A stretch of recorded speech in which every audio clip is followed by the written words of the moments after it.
Hey guys, Deathscyp here from YCG, your casual gamer. Welcome to the third part of the checkpoint system that we're going to make together. To be able to follow with ease, you're going to need the basic line trace by channel to be able to interact with the blueprint. You can go check my Flashpod episode on the subject that does a quick summary on how to make it, or you can check the long tutorial if you're a beginner and you need to see it. Now if you have it, now that we have our first level BP communication checkpoint system, it's time to kick it up a notch. We're going to make all the logic inside a single blueprint. After that, you're going to be able to drag it and play, and you're going to be able to interact with it, and you're going to get this checkpoint feedback to show the player that you actually activated something. We're going to add more in the further episodes, but for now this is going to be the only checkpoint notification. And when I press F, it's going to reset the scene just like if you would have died in the game, and it sends you back to the right checkpoint. Works if you go and activate another one. The first one is going to be unactivated, and then when you press F, you're going to be spawned to the other one. So stay tuned. Okay, to start up, the first thing we're going to have to recreate is this little effect when we interact with the blueprint. So before that, before being able to recreate this, we need to go play inside the material editor over here. So we're going to go get that prop over here. I did a copy inside my own folder over here, but you can find it in the starter content of Unreal Engine. Hopefully you have those, and you can go find the sphere over here and open it up. And now that you have it, this is the material that we will modify together. Again, this could be any material, but for my case, this is the element we're going to be playing with. Now, inside the material, it should look a little bit roughly like this when you first open it up. But here are the modifications that I did. I added a texture sample for the T-metal steel inside the base with color. Again, this is all starter content. You can find this in your own engine. Added a one vector for the metallic and a one vector for the roughness with those two values that you see on screen. For the lerp, I reduced it from 0.25 to 0.5, and this is where we start playing with the program. I converted the color over here by right-clicking on it, convert to, so it's a 3 vector at first. I right-click and convert it to parameter. I then called it emissive 1. This is if in case you want to make a new material instance, you're going to be able to play with this value. Now this is where it gets important. You need to make the multiply by holding M and left-clicking so that you can multiply it with the checkpoint activation. If you see on the checkpoint activation right now, the value is set to 0. To make that parameter, just hold 1 and left click to make a 1 vector, right click on it, convert to parameter. And then from there, you can just copy this inside over here, and you're done. That's basically what I did. Now, I called it checkpoint activation. Whatever you choose to call it is going to be important. So make sure to name it something that you can remember. Therefore, you can come back to it, and we're going to come back and re-get this. So you can apply the material when it works. Also, instead of connecting the lerp to the base color, I connected it to the emissive color. This is where I wanted to flash. So save everything, keep this over here, and just lower the window for now. And you're done with the material. For the outside part, I believe I went to get the M-steel material. M-steel material that's inside the starter content material. Again, this is just if you want to be able to have the exact same result. And the gold for the second one. Now let's make our blueprint. So we can remove these from the scene. Insert it like this. Yeah, I'm just deleting it. There you go. Perfect. Now we're going to make our own blueprint. So inside blueprint, season 3, we're going to right click, make a new blueprint, actor class, call it BP, check P for me, since I already have a checkpoint over here. Save everything, and let's get inside the blueprint. Now what you're going to need to start is going to be a static mesh. This is going to be called a CP for checkpoint body.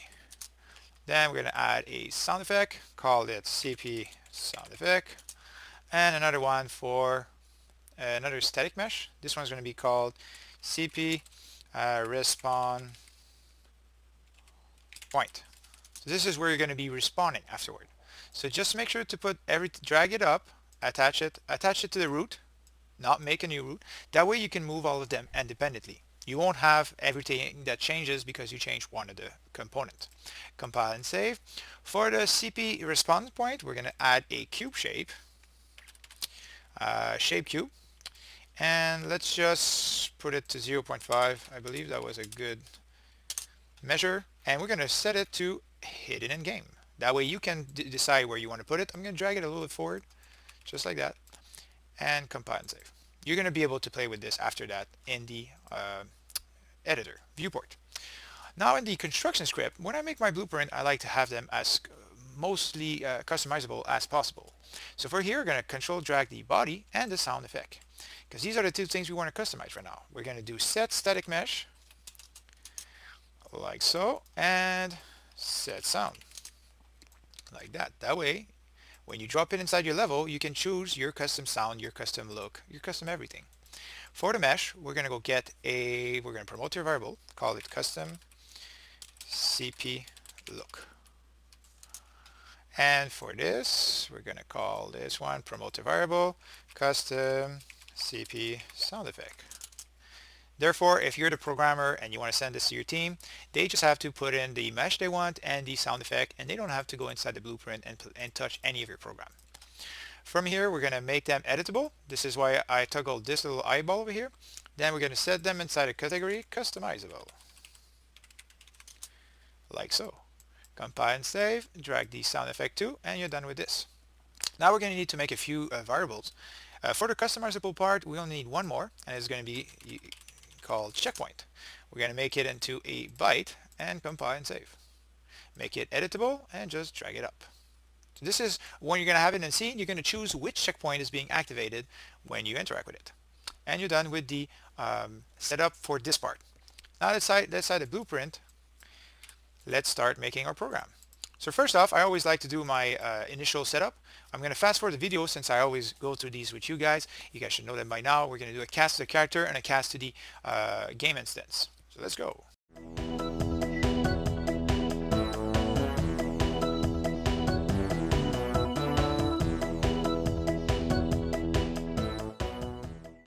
Alright, these two, we're going to put them inside the component. They're not to be touched, so you don't have to put them as customizable. Set up default, and we're done here. Now we're ready to build our program. So since you already have the line trace, I hope, you're going to go inside the class setting, and you're going to add the onInteract interface. Compile and save, that way you can add the event. And event, now we're going to do the event, if I can type, onInteract. There you go. From there, we're ready to interact. So the player gets up to the structure. The structure has a block hull for the line trace. So now you're ready to carry on your program. So the first question you ask yourself is the checkpoint already activated? So is already activated. So this one is going to be a Boolean.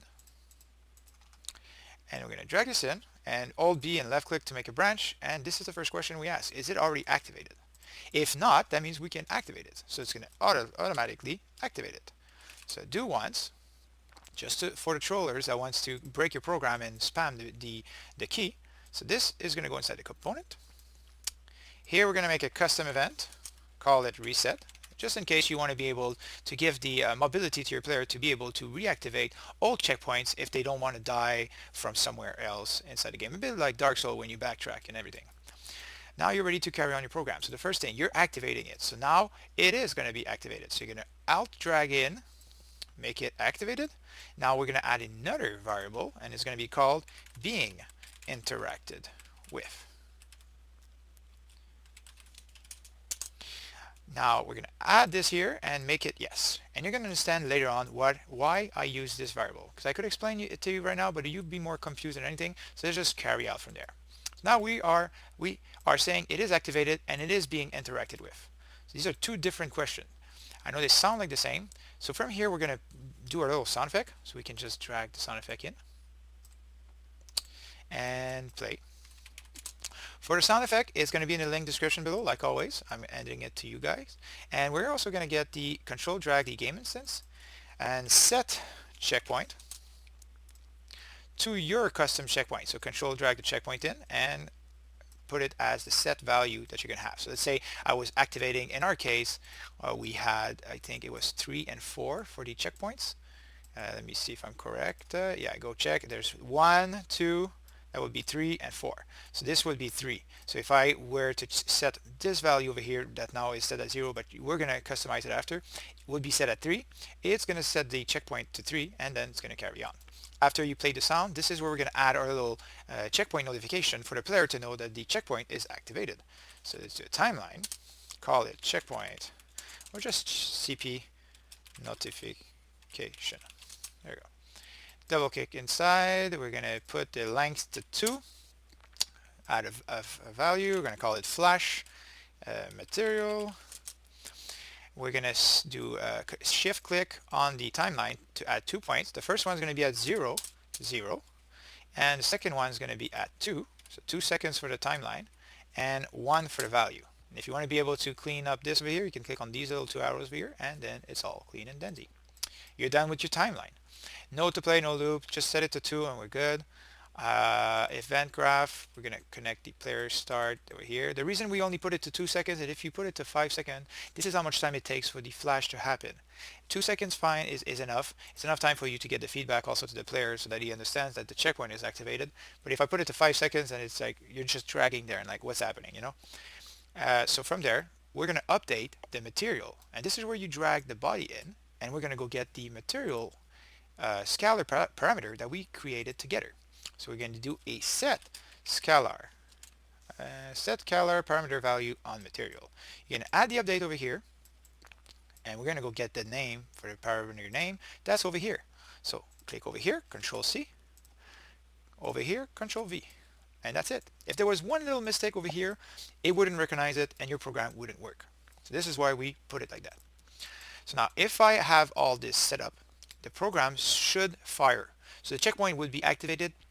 The logic is not finished. It's only the first part. It's just you manage to activate the checkpoint and you get a feedback to the player. So let's just see if this part works. We drag this out. We're going to bring it here over here like so. We're going to go get our prop. We're going to add it over here.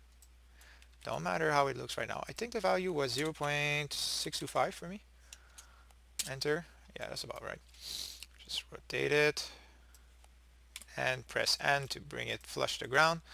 Bring the cube forward. That way it's in the scene already. This is going to be hidden in game, so it doesn't matter if it's right in front. Oh, and also one important thing back in the blueprint. Make sure that the CP respawn point collision is set to no collision, because right now you're going to be able to it's going to block your way and you don't want that. And then back inside the scene, save everything, and let's see if it works. If I press play, I go up to the checkpoint, I press E to interact, and the value is there. The sound didn't happen because I didn't connect it. It's right over here, the checkpoint sound. Like I said, it's going to be in the description below. You can just drag it in. And I could also add the checkpoint value. It's going to be 3. Even though the logic doesn't work yet, I can set it up now. So I go back, I go, and I activate it. And you heard the sound go right off at the bat. It's because I always forget that part. I don't know why it's automatically on auto activate at first when you have your sound effect. This is such a stupid notice. It's 4.24 now and they still have the auto activate. I'll never understand. It should be ticked off by default. If you're from Ue4, can you please fix that? Now I put it to auto activate off because obviously you don't want it to play right away, and then you go and it works. There you go. Back inside the blueprint. Now we know this works. Now we don't have the checkpoint ready yet because nothing is there to teleport your player back to the right location. This is where we're going to create over here. We're going to do a custom event. Call it check CP for respawn. Whatever. This could be called whatever you want, but this is going to be the check that's going to happen for all the checkpoint. So the first thing that's going to happen over here is you want your checkpoint inside here to equal the value that's inside the game instance. So you're going to do a cast to my game instance. Get game instance. Now you're going to understand over here, you're going to wonder, why didn't I use the control drag the game instance? Why didn't I control drag the game instance like this?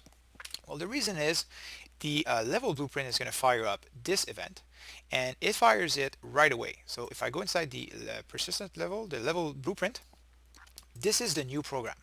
Instead of having to recreate all this for every blueprint, this is why the blueprint is so much better, because let's say I would have 10 checkpoints. I would have to copy this line of code and this line of code 10 times to be able to make it inside the level blueprint. And you can imagine how long it is of a blueprint.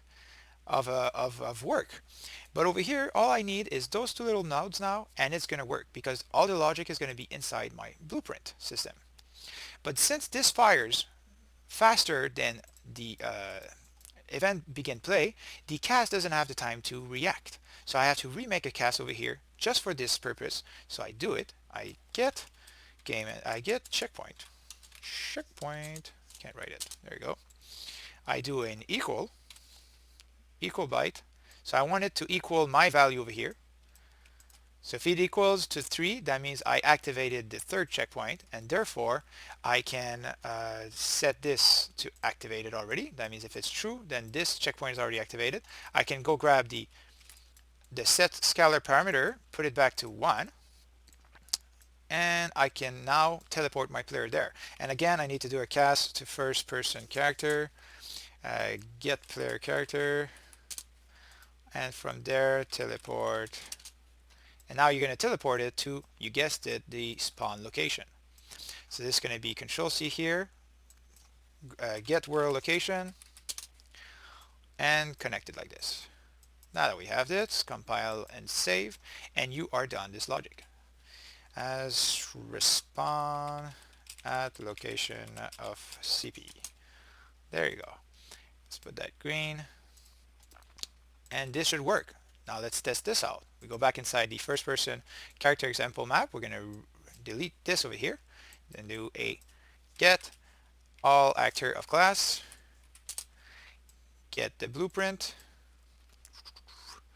Blueprint P. And from there, check, what's it called? It's called check CP respawn. Check CP for respawn. There you go. Connect this over here, and now this is going to call this event inside all the blueprint that you have inside your scene. So if you have 4 checkpoints, it's going to check all 4 and check which one is equal to the checkpoint. And if none of them are equal to it, well, guess what? You're back to the beginning. So let's test this out. So now to test it out, we're going to need 2 copy. So I'm going to Control Alt, drag another one over here. Let's put this body to, I don't know, let's get some materials. We have the materials I said I was going to use. Let's put this over here, gold, and this one we're going to put it to steel. There you go. Save all. Now the other setting we're going to have to do is put this one to 3. That's good, but this one is set to 3 as well, so let's put that to 4. Boom.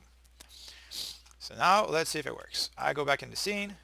I interact with this. Checkpoint is activated. I run around. I died. I press F. The checkpoint works. I restart over here. Now I try to go to the other one. I activate this one. I press F. And then I'm back to the other one. The only thing is right now is if I back up, well, actually, no, it works. It works for that much. But now if I were to be activating another blueprint over here, the other checkpoint, now both of them would be activated and it would be a bug, technically said in the game. How do I fix this? This is where the last bit of code is going to be made. Then we're done our program. After you're done this, and this is where this value comes into play, because I'm interacting with this right now. So here, we're going to do another custom event and say check which is activated. Oh no, see, no, it's not. No, it's let's go check my other one. I'm actually having a blank over here. It's how do I call it? Reset non-use. That's what it is. So basically, the reset non-use custom event is going to be, well, let's just make it. So reset non-use BP. All right, compile, save. Now that we have this, we can. So now that it's finished, we're going to get this over here. There's going to be a little bit of code. We're going to get all actor of class and reset and call the event reset non-use.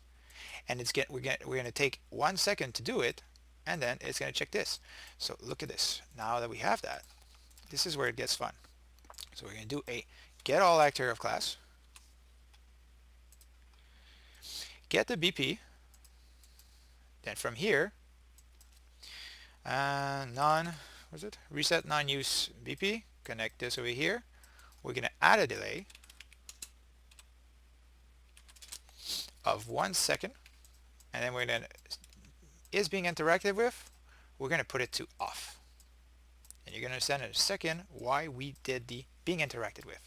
The first question you're going to check over here is reset non-use BP. It's going to check what? It's going to check is any of them being interacted with right now. Branch it.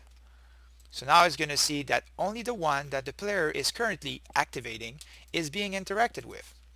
Therefore, all of the other ones, if it's false, then it's going to put the scalar parameter over here back to 0, and also put this value, that means it's not activated anymore, back to 0. That means you can therefore reactivate it again.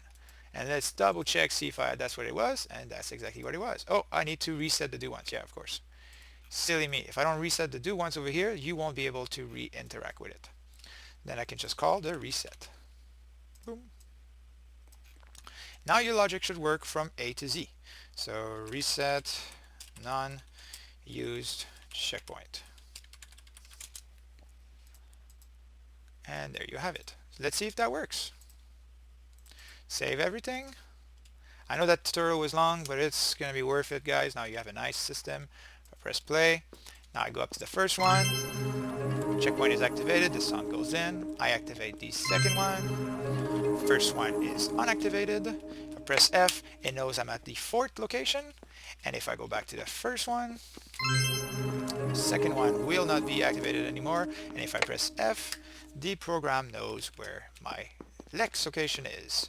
So there you go, guys. Now you have yourself a fully customizable basic, well, no, it's a good checkpoint system where you can plug it and play inside all your level, and all you need inside your level BP is this little bit of code so that you can check everything, where it should load and how it should load.